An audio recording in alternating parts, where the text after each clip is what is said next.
আট কুকুরছানা হত্যার ঘটনায় ক্ষুব্ধ নিলয় খুনির সর্বোচ্চ দাবি করেছেন তিনি। পাবনার ঈশ্বরদীতে ঘটে যাওয়া নৃশংস প্রাণী নির্যাতনের ঘটনা সামাজিক যোগাযোগ মাধ্যমে ব্যাপক প্রতিক্রিয়ায় জন্ম দিয়েছে। এক নারী ৮টি কুকুরছানাকে বস্তায় ভরে পুকুরে ডুবিয়ে হত্যার অভিযোগ উঠেছে। ঘটনাটি নজরে আসার পর ক্ষোভ প্রকাশ করেছেন অভিনেতা প্রাণীপ্রেমী নিলয় আলমগীর। অভিনয়ের পাশাপাশি আহত বা নির্যাতিত প্রাণীর পাশে দাঁড়ানোর জন্য নিলয়ের আলাদা পরিচিতি রয়েছে। কোনো প্রাণীর কষ্ট দেখলেই চিকিৎসা বা উদ্ধার অভিযানে এগিয়ে আসেন তিনি। সোশ্যাল মিডিয়ায়ও প্রাণী নির্যাতনের বিরুদ্ধে সরব কণ্ঠ তার। ঈশ্বরদীর এই ভয়াবহ ঘটনার পর নিলয় তার ফেসবুকে লেখেন, ঈশ্বরদীতে ৮টা কুকুরের বাচ্চা বস্তায় ভরে পুকুরে ফেলে দেওয়া হয়েছে।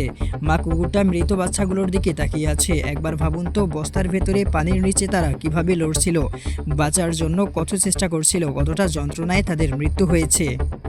তিনি আরও লিখেন, এখন মা কুকুরটার কষ্টের কথা চিন্তা করুন। দুধ খাওয়াতে না পারলে তার শরীরে ব্যথা শুরু হবে, এমনকি সেটাই মৃত্যুর কারণ হতে পারে। এই নিষ্ঠুর হত্যাকাণ্ডের জন্য দায়ীদের সর্বোচ্চ শাস্তি চাই।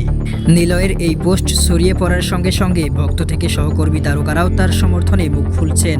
মন্তব্যে অভিনেতা তৌসিফ মাহমুদ লিখেছেন, সকালে নিউজটা দেখার পর থেকে এখনও স্বাভাবিক হতে পারছি না। অভিনেত্রী তানিয়া বৃষ্টি সহ আরও অনেকেই পোস্টটি শেয়ার করে হত্যাকারীর কঠোর শাস্তির দাবি জানিয়েছে।